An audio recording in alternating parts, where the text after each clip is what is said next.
मेरी यात्रा में तुम्हें हर पर चमत्कार नजर आएंगे, वह सत्य से जुड़े हुए होते हैं। धर्म रक्षा के लिए मैंने बड़े बड़े योगाचार्यों, धर्माचार्यों, धर्म प्रमुखों, सभी धर्म प्रमुखों को विश्व की किसी संस्था से जुड़े हुए हों, ससम्मान एक बार चुनौती देता हूं कि मानवता की रक्षा के लिए समाज अज्ञानता में रास्ता न तय करे, इसलिए मानवता का कल्याण हो सके, इसलिए हमारी भारत भूमि ऋषियों से विहीन नहीं है, इसलिए भारत के लोग ही नहीं विश्व के लोग धर्म गुरुओं का सम्मान कर सके, इसलिए एक बार उस आयोजन के लिए जिसकी मैं मांग कर रहा हूं, मैं शंकराचार्यों से भी चाहता हूं, धर्म गुरुओं से भी चाहता हूं कि आओ एक बार एक ऐसे मंच में सभी लोग इकट्ठे हों, समाज के बुद्धिजीवी वर्ग के लोग इकट्ठे हों, साइंटिस्ट वैज्ञानिक इकट्ठे हों, देश के मीडिया को इकट्ठा किया जाए और वहां पर इस सत्य का आंकलन करना नितांत आवश्यक है कि हर धर्मगुरु यही कहता है। मैंने अपनी पूरी कुंडली चेतना जागृत कर ली, मैं ध्यान समाधि का आनंद प्राप्त करता हूं, मैं आपका कल्याण कर दूंगा। अपने आप को सिद्ध कहते हैं, कोई अपने आप को कृष्ण का अवतार कहता है, कोई राधा का अवतार कहता है, कोई सती सावित्री का अवतार कहता है, अनेकों इस धरती पर कृष्ण के अवतार अपने आप को कहते हैं। क्या वास्तव में किसी की उनकी चेतना जागृत है? अगर इस सत्य का एक आंकलन हो जाए, अनेकों शिविर लगाए जाते हैं, अनेकों बड़े बड़े पंडाल सजाए जाते हैं, उनके पास संपदाओं की कोई कमी नहीं है, एक बार तो इस मांग को वो मंच के लोग से भी उठाएं बिना किसी विरोध के कि वास्तव में एक आयोजन से इस मानवता का कल्याण हो सकता है। कि अगर इस चीज का परीक्षण हो जाए कि वास्तव में किसके पास किसकी कुंडली चेतना जागृत है, किसने आत्म साक्षात्कार किया है, कौन ध्यान और समाधि में जा सकता है, कौन अपने सूक्ष्म शरीर को जागृत कर सकता है, कौन किसी के रोगों को स्पर्श करने मात्र से ही ठीक कर सकता है, किसके अंदर वाक शक्ति है कि जो कह दे वह पत्थर की लकीर बन जाए। एक स्थान से दूसरे स्थान की जानकारी देने की किसी की सामर्थ्य है या नहीं? क्या इसका आंकलन होना चाहिए कि नहीं होना चाहिए? अगर इसका एक बार आंकलन हो जाए तो मैं स्वयं कह रहा हूं कि अगर समाज के कुछ ऐसे लोग निकल करके आते हैं तो समाज के लोगों को उनसे जुड़ना चाहिए। मैं स्वयं उस आयोजन में अपने आप को उपस्थित करने के लिए हर पल तत्पर हूं। मांग मेरी है, बढ़ करके उनको आना पड़ेगा। आयोजन कहेंगे उसका पूरा खर्चा मैं उठा लूंगा। उस आयोजन को करने के लिए मैं हर पल तत्पर हूं। मैंने जब युग परिवर्तन का महासंकनाद किया, देश की सभी संस्थाओं को मैंने सूचना भेजी थी कि दिल्ली से मैं महासंकनाद प्रारंभ करूंगा, 5 महासंकनादों से आश्रम में उस संकनाद की पूर्णता करूंगा। अगर किसी के पास सामर्थ्य हो तो एक बार मेरा सामना करके देखे।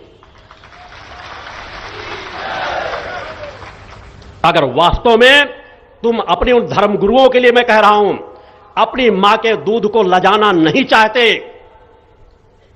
अपने शिष्यों का मान सम्मान बरकरार रखना चाहते हो तो योगी राज शक्तिपुत्र की चुनौती को स्वीकार करो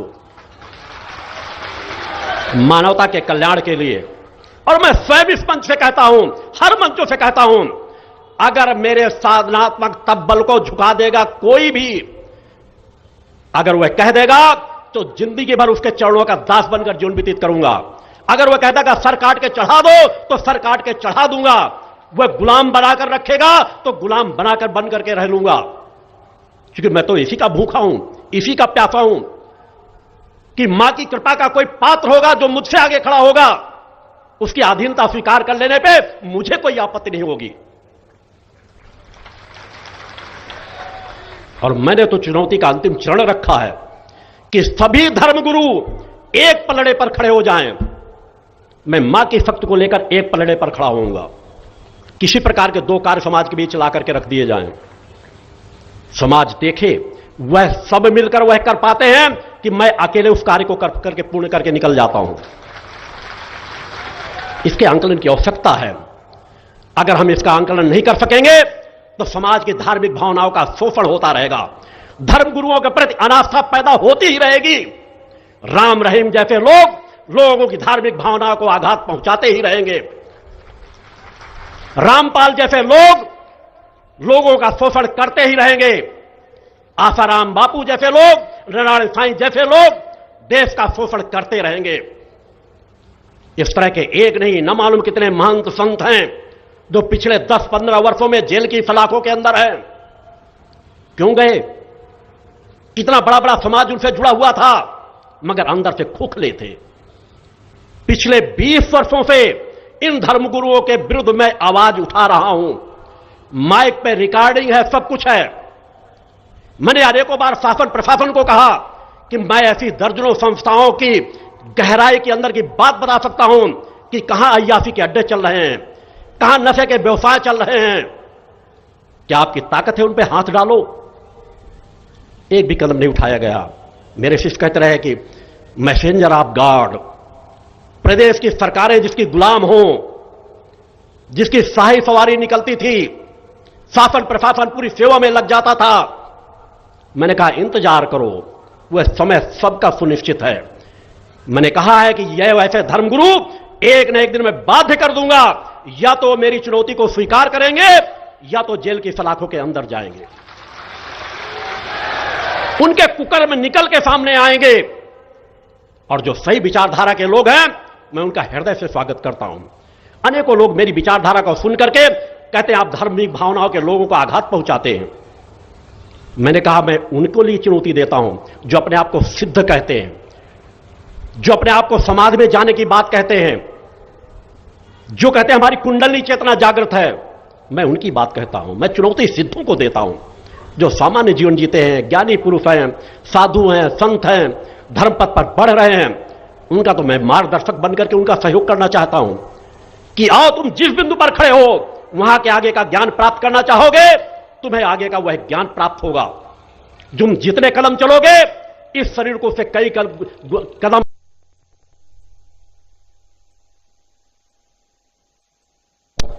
मैं किसी का अपमान नहीं करता, मगर यदि ढोंगियों पाखंडियों का समाज का शोषण करता रहेगा तो मेरी वाणी कभी रुकेगी नहीं। आज अनेकों कथावाचकों को देखो, सब गीत संगीत में खोते चले जा रहे हैं। मानवता तड़प रही है, करार है, उनसे कोई लेना देना नहीं। इसी देश में करोड़ों करोड़ों लोग, 50 करोड़ लोग किस दयनीयता का जीवन जी रहे हैं, उनसे कुछ लेना देना नहीं। धनाढ्य लोग उनके प्रिय होंगे, कथाएं सुनाएंगे, पैसा इकट्ठा करेंगे और अपने आश्रमों में चले जाएंगे।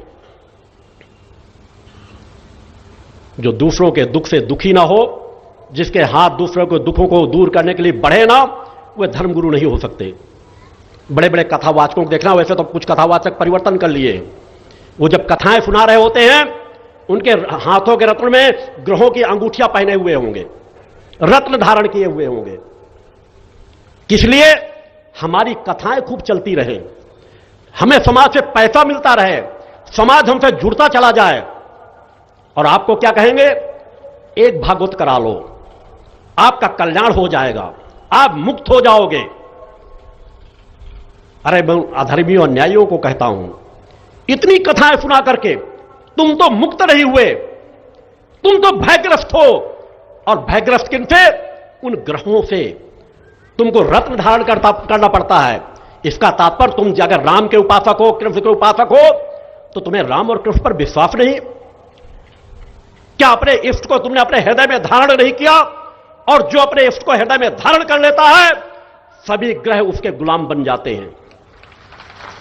ग्रहों का अस्तित्व है, मैं ग्रहों के अस्तित्व को नहीं नकारता, मगर यदि अपने आप को सिद्ध कहने वाला उन ग्रहों के नगों को धारण करने के बाद अपने जीवन को चला रहा हो, इसका तात्पर्य उसके हृदय में उसकी इष्ट नहीं बैठी हुई। वह ध्यान समाज की पात्रता को नहीं हासिल कर सका, क्योंकि सबसे बड़ा ग्रह, सबसे बड़ा ग्रहों का माध्यम तो हमारे अंदर बैठा हुआ है, हमारी अपनी आत्मा, जिसके अधीन सभी ग्रह हैं। जिस दिन हम अपनी आत्मा को जगा लेंगे, सातों चक्रों को जगा लेंगे, हमें किसी ग्रह की रंगूठी धारण करने की जरूरत नहीं पड़ेगी। क्या इस सत्य को समाज को समझना चाहिए, नहीं समझना चाहिए? मेरी बातें कुछ लोगों को बुरी लग सकती है जो जिन संस्थाओं से जुड़े हुए हैं, मगर मैंने कहा अपने विचारों को मैं नहीं रोक सकता, क्योंकि मैं इसी कार्य के लिए आया हुआ हूं, समाज को जगाने के लिए आया हूं और विकल्प भी समाज को देता हूं, केवल कहता नहीं, उससे बड़ा विकल्प उनको देता हूं। आज अगर मेरे द्वारा आवाज उठाई जाती है तो करोड़ों लोगों के जीवन में मैंने परिवर्तन डाला है।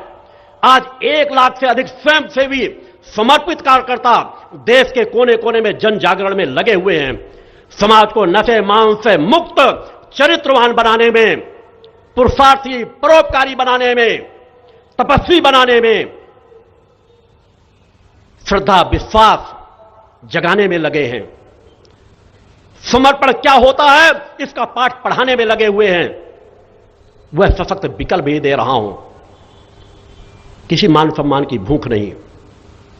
अगर मैं चाहता, आज जितने मेरे स्वयंसेवी कार्यकर्ता देश के कोने कोने में कार्य कर रहे हैं, पंजो शक्ति सिद्धाश्रम में शारदीय दशहरे की नवरात्र में अष्टमी नवमी दशमी जब शुरू होता है, वहां आओ, आकर के देखो, उनसे मिलो।